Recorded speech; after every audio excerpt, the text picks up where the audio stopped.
આપ સૌના હૃદયમાં વિરાજિત શ્રી કૃષ્ણ પરમાત્માના ચરણ કમલોમાં જય શ્રી કૃષ્ણ, રામ રામ, જય ગૌ માતા. આપણે આ ગૌમય કથાના પ્રારંભ અંગીભૂત ભગવાન હરિની ધૂન કરી અને કથાનો આપણે પ્રારંભ કરીશું.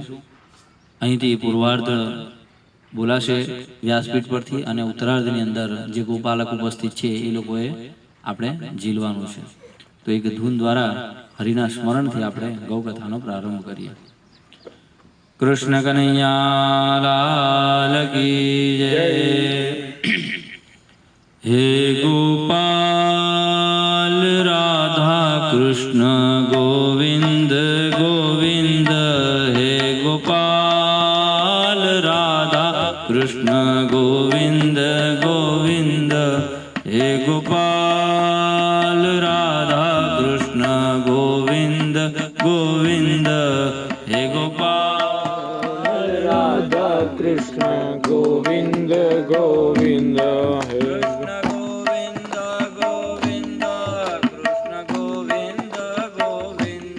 કૃષ્ણ ગોવિંદ ગોવિંદ, કૃષ્ણ ગોવિંદ ગોવિંદ, હે ગોપાલ રાધા કૃષ્ણ ગોવિંદ ગોવિંદ, હે ગોપાલ રાધા કૃષ્ણ ગોવિંદ ગોવિંદ, કૃષ્ણ ગોવિંદ ગોવિંદ, કૃષ્ણ ગોવિંદ ગોવિંદ, કૃષ્ણ ગોવિંદ ગોવિંદ, કૃષ્ણ ગોવિંદ ગોવિંદ, હે ગોપાલ રાધા કૃષ્ણ ગોવિંદ ગોવિંદ, હે ગોપાલ રાધા કૃષ્ણ ગોવિંદ ગોવિંદ. કૃષ્ણ કનૈયા લાલ કી જય. સર્વકામાદુધે દેવી સર્વતીર્થેભિષેચિની, પાવને સુરભિશ્રેષ્ઠે દેવી તુભ્યં નમોસ્તુતે. આજે અતિ પાવન મંગલકારી દિને પ્રારંભ કાલે પંચમુખી ગીર ગૌશાળાના સાનિધ્યની અંદર અતિ પાવન કરનારું જે ચરિત્ર છે, અને જેના સ્મરણ માત્રથી દરેક પ્રકારના આધિદૈવિક, આધિભૌતિક અને આધ્યાત્મિક તાપનું શમન થાય, એ ગૌ માતાની કથા અહીંયા આપણે કરવા જઈ રહ્યા છીએ. તો સૌ પ્રથમ આપણે ત્યાં એવું કહેવાય છે કે ગૌ માતાની ઉત્પત્તિ અતિ પાવન છે. અને ગૌ માતાની જે ઉત્પત્તિ છે તો કે કાર્તિક માસની અંદર અમાવસ્યા, જેને આપણે દીપાવલી પણ કહીએ છીએ, તે દિને થઈ અને તેનું પ્રાગટ્ય થયું. અને સાથે સાથે શ્રીમદ ભાગવત અને બ્રહ્મવૈવર્તક પુરાણ અંતર્ગત એની ઉત્પત્તિની કથાઓ પણ શાસ્ત્રોમાં વર્ણવેલી છે. તો કહેવાય છે કે સમુદ્ર મંથન જે થયું, અને સમુદ્ર મંથનથી દેવ અને દાનવો દ્વારા, અને તેમાં સૌ પ્રથમ જે વિષ નીકળ્યું, એ વિષ ભગવાન શિવજીએ કંઠમાં જગતના કલ્યાણ અર્થે ધારણ કર્યું. અને ત્યારબાદ પંચરત્ન નીકળ્યા, ઉચ્ચેશ્રવા નામનો ઘોડો, ઐરાવત નામનો હાથી, અને પારિજાત નામનું વૃક્ષ, પાંચજન્યનો શંખ. આ જે રત્નો નીકળ્યા, એ રત્નો થકી પણ બીજા એક અમૂલ્ય, એટલે કે કહેવાય કે આ જગતના કલ્યાણ અર્થે ગૌ માતાની પણ ઉત્પત્તિ થઈ. અને કહેવાય છે કે તાશા મધ્યે તુ યાનંદા તસ્મે ધેનવે નમો નમઃ. તો કે છે કે નંદા જે છે એ સૌ પ્રથમ ગૌ માતા અને સુરભી એની ઉત્પત્તિ થઈ. અને ત્યારબાદ બીજી 4 ગાયોની પણ ઉત્પત્તિની કથા છે. કે પ્રથમ જે છે પ્રધાન છે તે નંદા ગાય છે. ક્ષીરોદ તોયમ શંભુતા, એનો અર્થ થાય છે કે ક્ષીરોદ, ક્ષીરસાગર ના મંથનથી જેનું પ્રાગટ્ય થયું છે, એટલે કહેવાય છે કે ક્ષીરોદ તોયમ શંભુતા. તો કે અમૃત પ્રાપ્તિ માટે જ્યારે દેવ અને દાનવોએ ઉદ્યોગ કર્યો અને તેમાંથી જે પ્રગટ થઈ એ પંચગાઓ સમુત્પન્ના, એટલે કે 5 ગાયો ઉત્પન્ન થઈ. એ દેવી સંપૂર્ણ સૃષ્ટિના પાલનહાર માતા છે અને આ નામના સ્મરણ કરવાથી સદૈવ સુખની પ્રાપ્તિ થાય. કહેવાય છે કે એ 5 ગાયોની ઉત્પત્તિ થઈ, તેમના નામ કયા કયા થયા? તો કહે છે કે નંદા, સુભદ્રા, સુરભી, સુશીલા, બહુલાભિ એતાન લોકોપકારાય દેવાનામ તર્પણાયુતમ. આજે 5 ગાયો ઉત્પન્ન થઈ અને એ 5 ગાયોમાં નંદા, સુભદ્રા, સુરભી, સુશીલા અને બહુલા એ સૃષ્ટિ ઉપર દેવતાઓની કૃપાથી ઋષિ, પિતૃ, મનુષ્ય અને આ જગતના કલ્યાણ અર્થે, એમને તૃપ્તિ અર્થે, એમના કલ્યાણ અર્થે આ ગૌ માતાનું પ્રાગટ્ય થયું. અને 5 ઋષિઓને દાન પણ આપ્યું.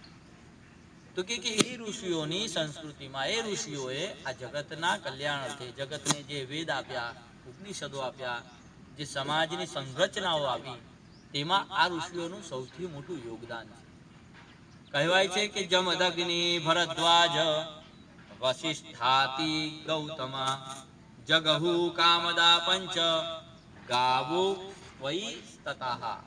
તો કે છે કે સૌ પ્રથમ નંદા નામની ગાય ઋષિ જમદગ્નિને અર્પણ કરી અને એ અર્પણ કરવાની અંદર એ હેતુ હતો કે ગૌ સંસ્કૃતિનું સંવર્ધન થાય.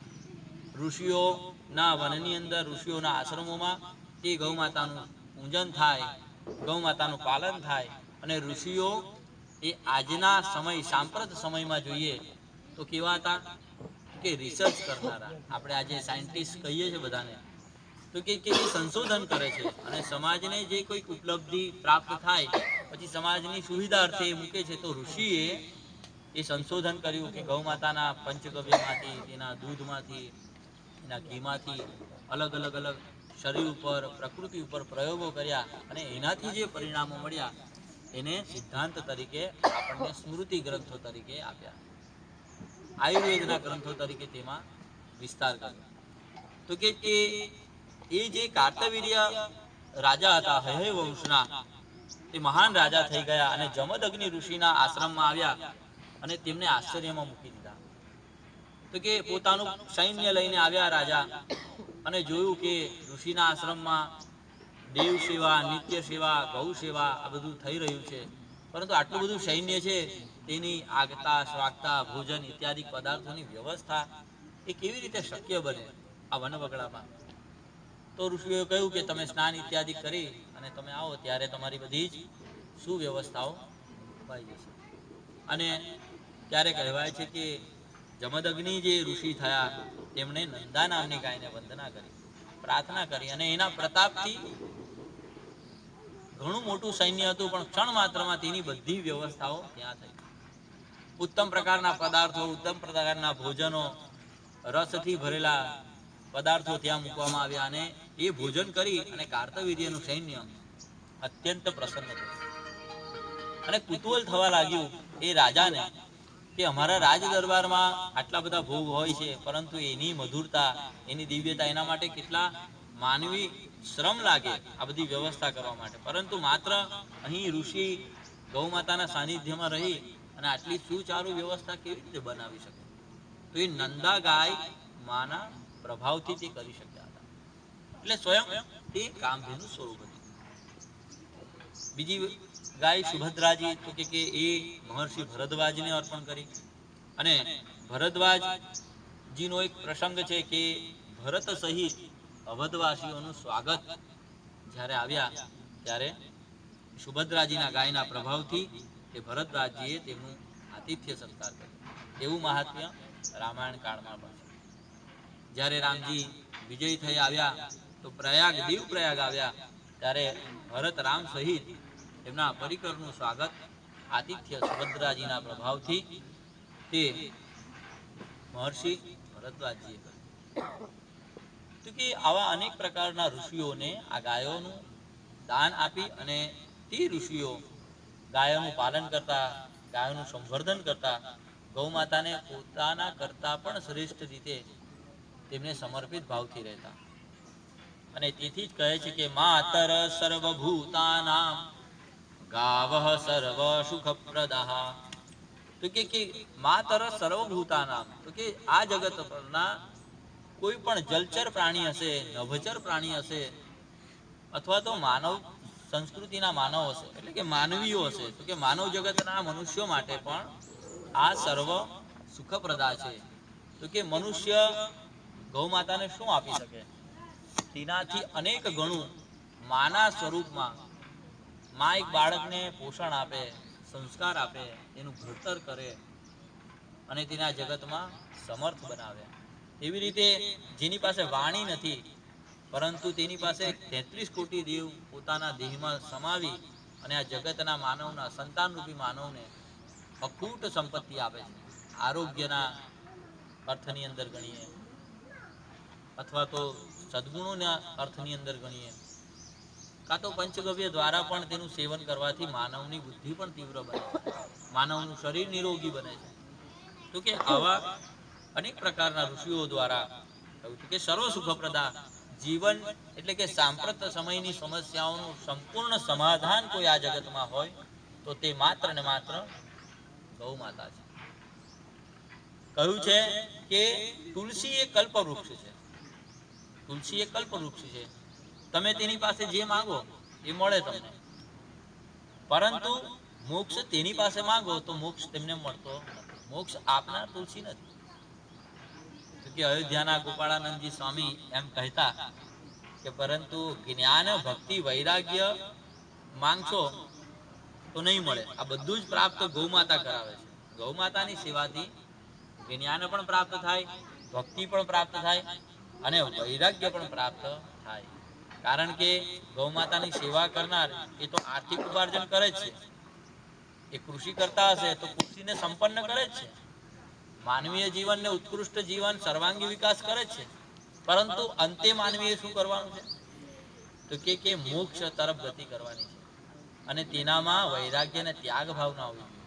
વસુધૈવ કુટુંબકમ, તો કે હું કરું છું, મને જે પ્રાપ્ત થયું છે એ હવે મારી ઉત્તરાવસ્થામાં આવનારી પેઢીને હું આપીને જાઉં. તો એ સદવિચારો આપવાનું કાર્ય એ વૈરાગ્યની અંદર આવે છે. તો કે વૈરાગ્ય એટલે શું?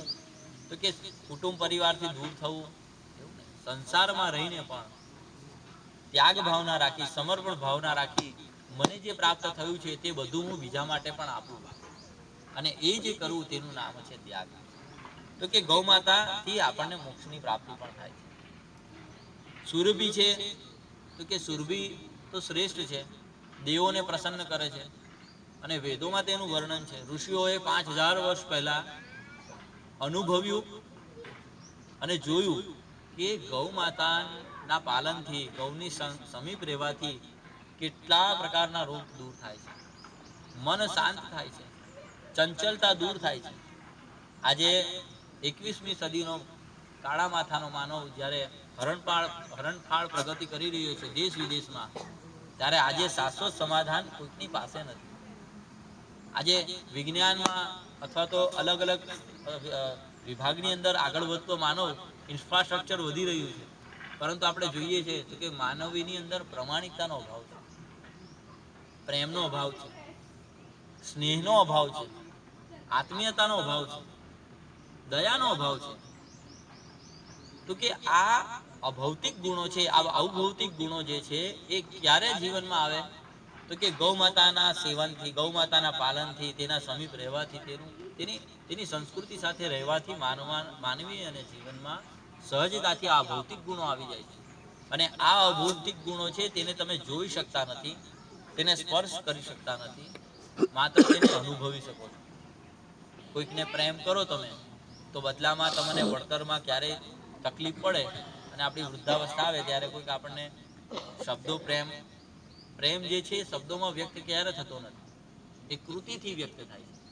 તો કહેવાય છે કે ત્યારે ઉત્તરાવસ્થા આવે અને આપણે પ્રેમ કર્યો હોય તો એ આપણી શુશ્રૂષા કરે, આપણી પાસે રહે, આપણી કાળજી લે, ત્યારે આપણને એ ઉત્તરાવસ્થામાં પણ જીવન લાગે છે. આજે જોઈએ છીએ તો શુષ્ક જીવન થયા છે બધાના. ભાવ પૂર્ણ જીવન નથી, પરંતુ ભૌતિક જીવનની દોડની અંદર આપણને ઘણી વખતે લાગે છે કે આ ભાવરૂપી પુષ્પ છે, પ્રેમરૂપી પુષ્પ છે, એ મુરઝાઈ જતું લાગે. તો સમાજમાં જ્યારે માં આપણને બધું જ આપે છે, તો આ દેવી ગુણો પણ આપણને આપે છે માં. તો માત્ર ને માત્ર આપણે એમ વિચારીએ કે ભાઈ ગૌ માતાના દૂધથી આપણું આરોગ્ય સારું થાય છે, તો મોટા મોઘા દવાખાનામાં જઈ અને આપણે ખર્ચ થાય એના કરતાં ગૌ માતાની સેવા કરીએ તો થાય. તો એ તો આપણને પૂર્ણ પાડે જ છે, પણ તેની સાથે તમારું મનની અંદર મનની શુદ્ધિકરણ, પ્યોરિફિકેશન એન્ડ સબ્લિમેશન, તો કે અંતઃકરણની શુદ્ધિકરણની અંદર સદગુણો પણ માં આપે છે, અને એ સદગુણોથી આપણું જીવન વ્યાપ્ત થાય છે. તો કહેવાય છે કે આ ગાયોની ઉત્પત્તિ દ્વારા ઋષિઓએ સમાજને શ્રેષ્ઠ યોગદાન આપ્યું છે. હવે બીજી વાત એવી કે ભાઈ અનેક મુદ્રા વિજ્ઞાન પણ કહ્યું આપણે ત્યાં ઋષિઓએ, કે ગૌ માતાનું પૂજન આપણે કરીએ તો અલગ અલગ મુદ્રાઓ બતાવી છે. જ્યારે તમે દેવ મંદિરે જાઓ ત્યારે યજ્ઞ યાગાદિ થાય, પૂજન ઇત્યાદિ થાય, તો તમને ઘણી વખતે એવું દેખાશે ચિત્ર કે મહારાજ હોય એ ભગવાન પાસે નૈવેદ્ય મૂકે, જમાડે, ત્યારે અનેક મુદ્રાઓ કરતા હોય છે. તો આપણને એમ થાય કે આ મુદ્રાઓ શું હશે? તો કે ભોજન કરે અને ભોજનને સિદ્ધ કરવા માટે આપણે ત્યાં બતાવ્યું કે ધેનુ મુદ્રા કરવાની, જેને સુરભી મુદ્રા પણ કહેવાય છે. તો આ ગાયના આચરણની જેમ મુદ્રા થાય, આ સુરભી મુદ્રા છે. હવે ઋષિઓએ કહ્યું કે ભગવાનને ભોજન કરીએ ત્યારે આ સુરભી મુદ્રા કરાવીએ એટલે ભોજન પવિત્ર થાય અને એ ભગવાનને યોગ્ય બને. પછી વિજ્ઞાને શોધ કરી કે ઋષિઓ આવું કેમ કરતા હતા? આવી કોઈક બીજી મુદ્રા ન કરતા, પ્રાણ મુદ્રા ન કરતા, અપાન મુદ્રા ન કરતા, વ્યાન મુદ્રા ન કરતા, ઉદાન મુદ્રા ન કરતા, માત્ર ધેનુ મુદ્રા કેમ બતાવી જમતી ઘડીએ, અને ચક્ર મુદ્રાયામ તિરક્ષ, એવું જે જાણતા હશે તેમને ખ્યાલ છે કે આધ્યાત્મિક જગતમાં ભગવાનને નૈવેદ્ય અર્પણ કરે. તો આ સુરભી મુદ્રા જ્યારે મુદ્રા વિજ્ઞાન કાં તો યોગ શાસ્ત્રની અંદર એમણે જોયું અને રિસર્ચ કર્યું વૈજ્ઞાનિકોએ, ત્યારે ખબર પડી કે આનાથી અનેક પ્રકારના લાભ થાય છે. તો કે પહેલો લાભ શું થાય છે? તો કે ઇન્ક્રીઝ યોર સેલ્ફ ઇસ્ટીમ, એટલે કે સ્વ આદર કરવાનો ભાવ. એને આજે સ્વ આદર કરવાનો ભાવ જતો રહ્યો છે, માનવીનું મૂલ્ય ઘટ્યું છે. માન્ય વિત્ત માટે, કોઈ પ્રલોભન માટે પોતાનું મૂલ્ય ઘટાડી રહ્યું છે. તો કે એનાથી સ્વ આદર વધે, કે હું છું ઈશ્વરનો અંશ છું, ને અહમ તત્વમસી, અહમ બ્રહ્માસ્મિ, તો કે હું ભગવાનનો અંશ છું. એટલે ગીતામાં ભગવાને કહ્યું કે મમે એવા અંશો જીવ લોકે જીવભૂત સનાતના, તો કે દરેક જીવ એ મારો અંશ છે. તો કે સુરભી મુદ્રાથી પછી આગળ વિચાર્યું એમણે કે હજુ માનવીય જીવનને કેટલું સારું પ્રાપ્ત થાય પરિણામ. તો કીધું કે boost your digestion and metabolism, તો કે ચયાપચયની પાચનની જે ક્રિયા જે છે તે તમારી મજબૂત બને છે. ભગવાનને નૈવેદ્ય અર્પણ કરતી ઘડીએ તમે સુરભી મુદ્રા કરો, ગૌ મુદ્રા, એને કામ ધેનુ મુદ્રા કહેવાય. તો આ ધેનુ મુદ્રા આપણે કરીએ તો સરસ રીતે ચયાપચયની ક્રિયા થાય. આજે આપણે જોઈએ છીએ કે શહેરી વિસ્તારમાં તો એટલી બધી ભાગદોડમાં વ્યક્તિને કંઈક ને કંઈક થયા કરે છે. જમ્યા પછી ફટાફટ આપણે જતા હોય તો કુટુંબમાં જોતા હોય ગોળી લે અને મૂકે. શું થયું? પચવા માટેની ગોળી છે. ઊંઘતી ઘડીએ તો કે ઊંઘ નથી આવતી તેના માટે. તો ભગવાન અને ગૌ માતા એના સાનિધ્યમાં જવાથી આપણને સર્વ સુખ પ્રાપ્ત થાય છે. તો આપણને બધાને આવડતી જ હશે. આપણે એક પ્રયોગ પણ કરીએ, આજથી એક અભ્યાસ પણ કરીએ ગૌ કથામાં, કે ગૌ કથામાં કાર્ય શું છે? તો કે વક્તાનું કાર્ય છે કે ગૌ માતાનું મહાત્મ્ય કહેવું, અને શ્રોતાનું કાર્ય છે શ્રવણ કરવું. નવધા ભક્તિમાં પણ કીધું છે શ્રવણમ કીર્તનમ, તો કે શ્રવણ કરવું એ ભક્તિ પણ છે. પણ આપણે આજે એક પ્રક્રિયા એ પણ શરૂ કરીએ કે ભાઈ અમે આ શીખીએ અને મુદ્રાઓ. તો મુદ્રા વિજ્ઞાનની અંદર આપણે જોઈએ કે ભાઈ મુદ્રા દ્વારા પણ આપણે આરોગ્યને પ્રાપ્ત કરી શકીએ છીએ. અને જે ગૌ માતાની મુદ્રા મૂકી છે ઋષિઓએ તે કરીએ આપણે, બરાબર? તો આપણે શું કરવાનું છે? તો કે જુઓ, બંને હાથની ચારે ચાર જે આંગળીઓ છે તેને એક સાથે અંદર ક્રોસ કરી દઈશું. પછી જે પહેલી તર્જની કહેવાય સંસ્કૃતમાં, અને આને પહેલી ફર્સ્ટ ફિંગર કહેવાય, એને આપણે જમણા હાથની બીજી આંગળી જોડે, એટલે કે આ બીજી આંગળી જોડે અડાવીશું એટલે ક્રોસ થઈ જશે. અને ડાબા હાથની બીજી આંગળી એ જમણા હાથની પહેલી આંગળીને અડકાડીશું. એટલે આ બે આંચળ થયા પહેલા ગૌ માતાના. બરાબર છે? પહેલા એમ કરો જો મારી જેમ. બરાબર? પછી આ કમળ મુદ્રા, કમળ ખીલેલું હોય તેમ. બરાબર? અને એમાંથી પછી આ બધી આંગળીઓ એકબીજાને પરોવી દેવાની. અને એમાં હવે પહેલી આંગળી બીજી આંગળીને, એટલે કે ડાબા હાથની પહેલી આંગળી એ જમણા હાથની બીજી આંગળીને સ્પર્શ કરીશું એટલે જોડાશે. ડાબા હાથની બીજી આંગળી એ જમણા હાથની પહેલી આંગળીને મૂકીશું આપણે અહીંયા, એટલે જોડાઈ જશે. અંગૂઠાને અંગૂઠાની સાથે જ રાખીશું આપણે. અને આ જે ચોથી આંગળી છે એટલે ટચલી આંગળી છે, તે જમણા હાથની ત્રીજી આંગળીને અડાડીશું.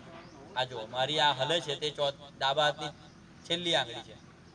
અને પછી આપણે જમણા હાથની ટચલી આંગળી એ ડાબા હાથની ત્રીજી આંગળીને અડાડીશું. ખૂબ સરસ. જો લો, ખૂબ સરસ કરો છો. વાહ, બધાને આવડી ગઈ. હવે આને ધેનુ મુદ્રા કહેવાય. અને બીજું અર્થ છે, બીજું નામ છે સુરભી મુદ્રા કહેવાય. આ તમે કરો, નૈવેદ્ય ભગવાન ઠાકોરજીને ધરાવતા હોય શિવજીને, તો આ ધેનુ મુદ્રા કરવાની. અને પછી ચક્ર મુદ્રા, એટલે ચક્ર ફરે ને તેવું આ ચક્ર મુદ્રા. આ તમે કરો એટલે ચક્ર મુદ્રાથી એ નૈવેદ્યની રક્ષા પ્રાપ્ત થાય, કોઈકની નજર ન લાગે અને એ સંરક્ષિત રહે. તો કે આ મુદ્રાઓ કરવાથી આપણા જીવનમાં ખૂબ લાભ થાય છે. તો હવે બધાને ખ્યાલ આવી ગયો છે. અને ત્રીજી વાત એવી છે કે બ્રેકિંગ સ્પિરિચ્યુઅલ બેરિયર્સ. ત્રીજો અર્થ એવો થાય છે કે આનો લાભ એવો છે કે આધ્યાત્મિક અવરોધોને તોડવામાં મદદરૂપ થાય છે આ સુરભી મુદ્રા. તો કે આપણે જોઈએ છે કે આજે તો જ્યાં જોઈએ ત્યાં કંઈક ને કંઈક રીતે કોઈકને ભ્રમિત કરવાની વાતો આપણે જોઈએ છીએ કે અમે આટલું કરી આપીશું, અમે આટલું કરી, આટલો ચમત્કાર થઈ જશે, આ મિરેકલ્સ થશે, આ તમે લો, આ તમે લો, આ તમે. પણ તેનાથી એકદમ સરળ રીતે આપણે જોઈએ છીએ કે ભગવાન કૃષ્ણના કાળમાં વૃંદાવનમાં, ગોકુળમાં, મથુરામાં જ્યાં જ્યાં ભગવાન રહ્યા ત્યાં ત્યાં કોઈક ને કોઈક માન્યતાઓ હતી. એ માન્યતાઓને લઈને સમાજ આગળ ચાલતો હતો. પરંતુ એ માન્યતાઓને એટલે કે સ્પિરિચ્યુઅલ બેરિયર્સ એટલે કે આધ્યાત્મિક અવરોધોને તોડવા કેવી રીતે? તો એના માટે ભગવાન કૃષ્ણએ શું કર્યું? તો કે ભાઈ આપણે માખણ આપવાની જરૂર નથી મથુરામાં. આપણું માખણ આપણે ગામમાં રહેવું જોઈએ, આપણા ગોપગણ પાસે રહેવું જોઈએ. આપણે ભોજન કરીશું, આપણે હૃષ્ટપુષ્ટ રહીશું તો આપણે કાર્ય કરી શકીશું. એ સંસ્કૃતિનો પહેલો પાયો ભગવાને ત્યાં મૂક્યો છે. અને કીધું કે મને ઇન્દ્ર જો ડરાવતો હશે તો ઇન્દ્ર ભગવાનને પણ આપણે આ ગોવર્ધનથી રક્ષા કરશે. ટચલી આંગળીએ 7 દિવસ સુધી ભગવાન કૃષ્ણએ ગોવર્ધન ઉચક્યો અને ગોકુળવાસીઓનું રક્ષા કરી. અને છેલ્લા શું કહ્યું? તો કે રક્ષા મેં થોડી કરી છે, આ તો ગોવર્ધને આપણી રક્ષા કરી, આપણા ગૌ માતાઓની રક્ષા કરી. એટલે ગોવર્ધન પૂજા કરો. અને ત્યારથી આપણે જોયું કે ગોવર્ધન પૂજાનો પ્રારંભ. તો કે આધ્યાત્મિક અવરોધોને તોડવા માટેની શક્તિ, એ ઉર્જા તમારા જીવનમાં સંક્રાંત થાય છે. આપણે હમણાં જ તમને ખ્યાલ હશે બધાને કે સંક્રાંતિ કરીને આવ્યા. બધા જ દેશોમાં ક્રાંતિ થાય છે, હે ને? જર્મનીમાં ક્રાંતિ થઈ, યુરોપમાં ક્રાંતિ થઈ, બધી જગ્યાએ. પણ આપણે ત્યાં ભારત કેવો દેશ છે? સંક્રાંતિનો દેશ. આપણું ભારત સ્વાભિમાની બને, આપણો ભારત સ્વાવલંબી હતો જ, આપણો ભારત વિશ્વગુરુ હતો જ. અને તેની મૂળ જે આધારશિલા હતી, કે જે સમાજની કરોડરજ્જુ હતી, તે એટલે કે આ વિચારો હતા. ગૌ સંસ્કૃતિ હતી, ગૌનું પાલન હતું, વેદોના વિચારો જીવનમાં ચરિતાર્થ થતા હતા. દિનચર્યામાં એકદમ આનંદિત રીતે લોકો જીવન જીવતા હતા. આજે આપણને એમ લાગે છે કે આ રૂલ્સને ફોલો કરવો જોઈએ, આ હેલ્થ ટિપ્સ, વોર્મઅપ કરવું જોઈએ, સવારે એક્સરસાઇઝ કરવું જોઈએ, યોગા. આ દિનચર્યા હતી. આપણા સતયુગની અંદર દ્વાપર ત્રેતામાં જે ઋષિઓ હતા એ લોકોની આ દિનચર્યા હતી, જે આજે આપણને એક એક્સ્ટ્રા ઓર્ડિનરી પર્સનાલિટી ડેવલપમેન્ટના પાર્ટ્સ લાગે છે. પરંતુ આ દિનચર્યા હતી. તો કહેવાય છે કે આ બધા, અને સૌથી સારામાં સારી વાત છે કે better sense of control and increase calmness. તો કે આ સુરભી મુદ્રા કરવાથી વધુ સારી રીતે તમે નિર્ણય લઈ શકો છો, વધુ સારી રીતે તમારા મનને શાંત રાખી શકો. તો આ ગૌ માતાની તો કેટલી અદ્ભુત લીલા છે કે ઋષિઓએ વિચાર કર્યો કે ગૌ માતાના આચળ આવા છે તો આવી મુદ્રા પણ હોય. આપણે ત્યાં વેદોમાં 36,000 થી વધારે મુદ્રાઓ છે. કમલ મુદ્રા એમ થાય, શંખ મુદ્રા એમ થાય, યોની મુદ્રા અલગ છે, પ્રાણ મુદ્રા, અપાન મુદ્રા, જ્ઞાન મુદ્રા. આ બહેનોને જે મંથલી કર્સ આવતું હોય ને અનિયમિત, તેના માટે એવું કહ્યું કે આ જો અપાન મુદ્રા છે, આ એટલે કે પહેલી બીજી આંગળી, મધ્યમાં અનામિકા અને અંગુષ્ઠ, આ જો તમે રોજ સવારે લોમ વિલોમ પ્રાણાયામ કરી આકાશની નીચે બેસી અને શાંતિથી તમે કરો તો તમારા મંથલી અનિયમિતતા, જે માસિક ધર્મ આવે છે એ નિયમિત થઈ જાય, હાથ પગની બળતરા દૂર થઈ જાય. તો કે આ યોગ દ્વારા, મુદ્રાઓ દ્વારા પણ સુરભી મુદ્રાની અંદરથી માનવી જીવનને પ્રેરણા મળે છે, આરોગ્ય મળે છે. તો કહે છે કે આપણે અહીંયા સર્વપ્રથમ આનું વર્ણન કર્યું અને આગળ જોઈએ તો કે ભાઈ આજે આપણે અહીંયા પંચમુખી ચેરિટેબલ ટ્રસ્ટ દ્વારા આપણે અહીંયા ગૌ કથાના માધ્યમથી મળ્યા છે. પરિવાર, ગૌ પરિવાર છે આ બધો, અને આ વિસ્તારમાં ભગવાન હનુમાનજીનું મંદિર પણ છે. તો કે આપણે જોઈએ તો કે હવે આપણે પંચ પરિવર્તન લાવવું જીવનમાં જરૂરી છે, કારણ કે પરિવર્તન એ જીવનનો નિયમ છે અને આપણે વર્ષોથી એક જ હરોળમાં ચાલ્યા કરીએ છીએ. એટલે પ્રકૃતિને પણ થાય કે માનવી જીવનને ઉન્નત કરવા માટે કોઈક માધ્યમ હોવું જોઈએ. તો કે આજે આપણે અહીંયા જે મળ્યા છે તે ભગવાન પંચમુખી હનુમાનજી ચેરિટેબલ ટ્રસ્ટ જે છે તેના દ્વારા મળ્યા. તો એમનું પણ થોડી આપણે મહાત્મ્ય સમજીએ કે ભગવાન હનુમાનજીનું સ્વરૂપ પંચમુખી છે અને પંચમુખી હનુમાનજી જે છે એ રામદૂત તો હતા જ, પરંતુ મુખ્ય કાર્ય તેમનો હેતુ, જીવનનો લક્ષ્ય શું હતો? તો કે રામકાજ, કે રામનું કાર્ય કરવા માટે આવું. અને એકાદશ રુદ્ર કહેવાય કે શિવજીનો 11મો અવતાર પણ ભગવાન કહેતા. પણ બધાના મુખ છે, ઈશ્વરના દરેકના મુખ છે, પરંતુ પંચમુખ નથી. તો કે હનુમાનજી પંચમુખી છે અને પંચમુખ એમણે કેમ ધારણ કરવા પડ્યા, તેની પાછળનો પણ એક ઇતિહાસ છે. એક વાસ્તવિક ઘટના એવી હતી કે પંચમુખી જે ભગવાનનું સ્વરૂપ ધારણ કર્યું તેનું શુભ માસ અને તિથિ અને નક્ષત્ર એ હતા કે માર્ગશીર્ષ માસમાં કૃષ્ણ પક્ષની અષ્ટમીને દિવસે પુષ્ય નક્ષત્રના સિંહ લગ્નની અંદર ભૌમ એટલે કે મંગળવારે ભગવાને આ રૂપ ધારણ કર્યું પંચમુખી. એ પંચમુખી કેમ ધારણ કર્યું? તો કે રામકાળમાં જોઈએ તો કે રામ અને રાવણના યુદ્ધના અંતિમ ચરણની અંદર જ્યારે યુદ્ધ ખેલાઈ રહ્યું હતું અને એ યુદ્ધના સમયે મેઘનાદનું મૃત્યુ થયું અને મેઘનાદના મૃત્યુ બાદ રાવણનો જે ધૈર્ય હતો, રાવણનું જે ધૈર્ય હતું એ તૂટ્યું. રાવણનું એ ધૈર્ય તૂટ્યું એટલે રાવણને થયું કે મારે હવે બળ વધારવું પડશે અને તેથી તેના સોતેલા ભાઈ અહિરાવણનું તેણે સ્મરણ કર્યું. અહિરાવણનું જે સ્મરણ થયું, અને અહિરાવણ કહેવાય છે કે પાતાળ લોકનો રાજા હતો. તંત્ર મંત્ર વિદ્યાઓથી સંપન્ન તેનું જીવન હતું અને તે દેવી ઉપાસક પણ હતો. કહેવાય છે કે અહિરાવણને જ્યારે રાવણે આજ્ઞા કરી કે બે રાજકુમાર જે છે તેની સામે સંપૂર્ણ જગતની શક્તિ ક્ષીણ થતી જાય છે અને મારો પરાજય થતો હોય તેમ મને લાગે છે, પરંતુ મારે આ યુદ્ધની અંદર પરાજિત થવું નથી. કોઈ પણ કૂટનીતિ દ્વારા આ બંને રાજકુમારોને બંધી કરી તેમને મૃત્યુના શરણે કરો. અને આજ્ઞા થતાની સાથે અહિરાવણ કહેવાય છે કે રામની જે સેના હતી એને રાત્રિ દરમિયાન પોતાની માયા દ્વારા નિંદ્રાધીન કરી અને જ્યાં કુટીરમાં રામ અને લક્ષ્મણ નિંદ્રાધીન હતા ત્યાં આવ્યા અને રાજકુમારોને જોવે છે અહિરાવણ.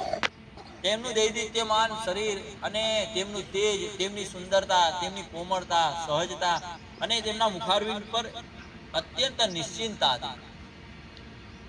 એમ એવું કહેવાય કે જ્યારે યુદ્ધ શરૂ થયું હોય અથવા તો યુદ્ધની ક્ષણોમાં આપણે ક્યારેય નિર્ભય અને નિશ્ચિંત ના રહી શકીએ. આપણે ત્યાં આપણા મોહલ્લામાં, આપણા વિસ્તારમાં કંઈક થયું હોય તો આપણને એમ ચિંતા થઈ જાય કે શું થશે. યુદ્ધની ક્ષણો આપણી આ કોઈક ન્યૂઝમાં જોતા હોય, જ્યારે યુદ્ધની ક્ષણો જોવાતી હોય ત્યારે આપણને મન વિચલિત થઈ જાય. અને એવા સમયે જ્યારે અહિરાવણ જોવે છે તો કે રામ અને લક્ષ્મણ માત્ર નિંદ્રાધીન થઈ નિશ્ચિંતતાથી હરિનું સ્મરણ તે કરતા હોય. પરંતુ એવા સમયે એ માયા રચી ને એ વિભીષણનું સ્વરૂપ ધારણ કરી અને કુટીરમાં એ બંનેને બાંધી અને તે આકાશ માર્ગ દ્વારા લઈ જાય છે. અને એ લઈ જાય છે ત્યારે હજારો સૂર્યના તેજ જેવું એક ઝળહળતો પ્રકાશ થાય છે અને એ જોઈ અચાનક રામની સેના ઉઠી જાય. ત્યારબાદ જુએ છે તો પોતાના નિવાસ સ્થાનમાં પોતાના આવાસમાં રામ અને લક્ષ્મણ હોતા નથી. વિભીષણ આવી અને જુએ છે ત્યારે વિભીષણ સ્મરણ કરે છે અને હનુમાનજીને કહે છે કે નક્કી અહિરાવણ જ પોતાનું મારું સ્વરૂપ ધારણ કરી આવી અને રાજકુમારોને બંદી બનાવીને લઈ ગયા છે. હનુમાનજીએ કીધું કે આનો શું ઉપાય? જો આ ઉપાય કરવામાં નહીં આવે તો એમની બધી ક્ષીણ કરી નાખશે શક્તિ. અને પાસથી બાંધી અને લઈ ગયા. અને હનુમાનજી પવન વેગે જાય છે અને અહિરાવણના પાતાળ લોકમાં જાય છે અને જુએ છે તો કે ત્યાં એ દેવી ઉપાસનામાં મગ્ન હતા અહિરાવણ. અને એ દેવી ઉપાસનામાં મગ્ન હોવાથી ભગવાન રામ અને લક્ષ્મણના જે શરીર હતા એમની આજુબાજુ ચારે દિશામાં વચ્ચે 5 બાજુ 5 દિશાઓમાં એ દીપ પ્રાગટ્ય હતા અને એના પ્રાણ હતા અહિરાવણના. એવું કહેવાય કે એક સાથે એ 5 દીપને જે અસ્ત કરે તો જ એ અહિરાવણનું મૃત્યુ થાય, નહીતર તો એ રામ અને લક્ષ્મણના જીવને હરી લેવાના. પરંતુ ત્યાં દેવીનું સ્મરણ કરતા હનુમાનજી ઉભા રહ્યા અને દેવીને જોવે છે. દેવીને વંદના કરી અને સાચી વાસ્તવિક પરિસ્થિતિ કહી એટલે જે દેવી હતા એ ત્યાં અદ્રશ્ય થયા અને એ દેવીનું સ્વરૂપ હનુમાનજીએ લીધું. અને અહિરાવણ જ્યારે ધ્યાનમાંથી ઊભો થયો ત્યારે તેને લાગ્યું કે મેં જે દેવીની ઉપાસના કરું છું, જે બલિદાન આ રાજકુંવરોનું આપવાનું છે તેમનું હું આપી અને હું અમર થઈશ અને આ બંને મૃત્યુના શરણે જશે અને મારો જે ભાઈ રાવણ છે તે વિજયી બનશે. પરંતુ તે ક્ષણે લક્ષ્મણજી તો પાસમાં બંધાયા હતા અને કહેવા લાગ્યા કે ભગવાન તમે અહીં દેવીનું સ્મરણ ક્યારે કેમ કરો છો? રામજીને પૂછે છે લક્ષ્મણ. ત્યારે કહે છે કે હું તો અહીં અત્ર તત્ર સર્વત્ર માત્ર ને માત્ર મારા રક્ષક જે છે એ હનુમાનનું સ્મરણ કરું. લક્ષ્મણજી કહે છે કે અહીં હનુમાનજી ક્યાંથી? પાતાળ લોકમાં. તો કે હનુમાનજી ક્યાં નથી? હનુમાનજી ક્યાં નથી?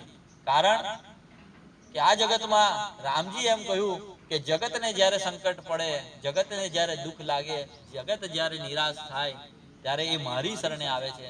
પરંતુ મને જ્યારે દુઃખ પડે ત્યારે મારી શરણે માત્ર ને માત્ર અંજની પુત્ર વીર હનુમાન હોય છે. અને જેને મને ઋણી રાખ્યા, જેને રામને ઋણી રાખ્યા, તો કે હનુમાનજીનું સ્મરણ કરે છે. અને હનુમાનજી દેવી સ્વરૂપમાં આવી અને પછી ત્યાં એ દેવીને પ્રાર્થના કરી અને પછી એ પંચમુખ ધારણ કરે છે. એમાં સર્વપ્રથમ જે મુખ હોય છે પૂર્વની બાજુનું એ વાનર મુખ હોય છે. અને એ વાનર મુખમાં કહેવાય છે કે હજારો સૂર્યના તેજ જેવું તેજ છે અને સર્વ સંકટોને દૂર કરવાનું વિકરાળ દાઢો છે તેની અને હજારો સંકટો દૂર કરવાનું સામર્થ્ય તેમાં રહ્યું. બીજું જે મુખ છે એ નરસિંહ સ્વરૂપનું છે અને એ દક્ષિણાભિમુખ છે, એટલે કે દક્ષિણ બાજુનું એ મુખ છે એ ધારણ કર્યું અને તે અત્યંત ભયમાંથી મુક્તિ આપનાર છે. ત્રીજું જે મુખ છે એ ગરુડનું છે, એટલે કે પંચમુખી હનુમાન જે છે એમાં જે મુખ ત્રીજું મુખ છે એ ગરુડનું છે, પશ્ચિમ બાજુ છે અને નાગના અનેક પ્રકારના વિષને, ભૂત પ્રેત અને અનેક પ્રકારના સંકટોને દૂર કરનાર તે મુખનું પુણ્ય ફળ છે. ચોથું મુખ છે વરાહ સ્વરૂપ, તો કે ઉત્તર બાજુના મુખમાં ભગવાન હનુમાનજીએ રૂપ ધારણ કર્યું અને જ્વર, વૈતાલ, પિશાચ, ભૂત એ પ્રકારના ભયોને દૂર કરે છે તે મુખનું સ્મરણ કરવાથી. અને હયગ્રીવ સ્વરૂપ એટલે કે ઉપરની બાજુ જે મુખ છે, જે ઘોડાના મુખ જેવું છે, એ સ્વરૂપ જે છે એ ભગવાને ધારણ કર્યું, જે અસુરોના સંહાર કરવા માટે. અને તે સ્વરૂપમાં તારક નામના મહાદૈત્યનો ભગવાને નાશ કર્યો. આ એક જ સાથે 5 મુખ ધારણ કર્યા અને ભગવાને એક સાથે રામ અને લક્ષ્મણની આસપાસમાં જે પંચદીપકો પ્રજ્વલિત હતા એ પંચદીપકોને 5 મુખથી એક જ સાથે અસ્ત કર્યા અને અહિરાવણનો નાશ કર્યો. તો આ 5 મુખ હનુમાનજીએ ધારણ કર્યા અને તે આ ભગવાન રામના રક્ષણ કાર્ય કર્યા. એટલા માટે એ ભગવાનને પંચમુખ હનુમાન કહેવાય. અને ત્યારથી જગતમાં પંચમુખી હનુમાનજીનું આપણે પૂજન કરતા આવ્યા છે કે પુષ્ય નક્ષત્રમાં જ મંગળવારને દિવસે સિંહ લગ્નમાં માર્ગશીર્ષમાં કૃષ્ણ પક્ષની અષ્ટમીને દિવસે આ પંચમુખી હનુમાનજીએ રૂપ ધારણ કર્યું. તો આવી દેવી લીલા છે અને આવી દેવી લીલાઓ જગતમાં ભગવાન એટલા માટે કરે છે કે આ જગતનું કલ્યાણ. તો કે રામ નામ અમર છે અને તે રીતે આ ગૌ મહિમાના માધ્યમ દ્વારા આપણે અહીંયા ભગવાનને કહીએ કે ભગવાન અમે પણ જે જીવનનું ધ્યેય લઈને ચાલીએ છીએ ગૌ સેવાનું, એ કાર્ય પૂર્ણ થાય અને દરેકનું જીવન નિરોગી બને, આયુષ્ય આરોગ્ય વધે, એ માટે અમે આ પૂજન કરી રહ્યા છીએ. આપણે સૌ નિત્ય પ્રતિદિન ગૌ પૂજન કરીએ છીએ, ઉત્સવો કરીએ છીએ, દેવાલયોમાં ઉત્સવોમાં જઈએ છીએ તો આપણે સંકલ્પ કરીએ કે અમે ગૌ સંસ્કૃતિના સદવિચારો ઘરે ઘરે લઈ જઈશું.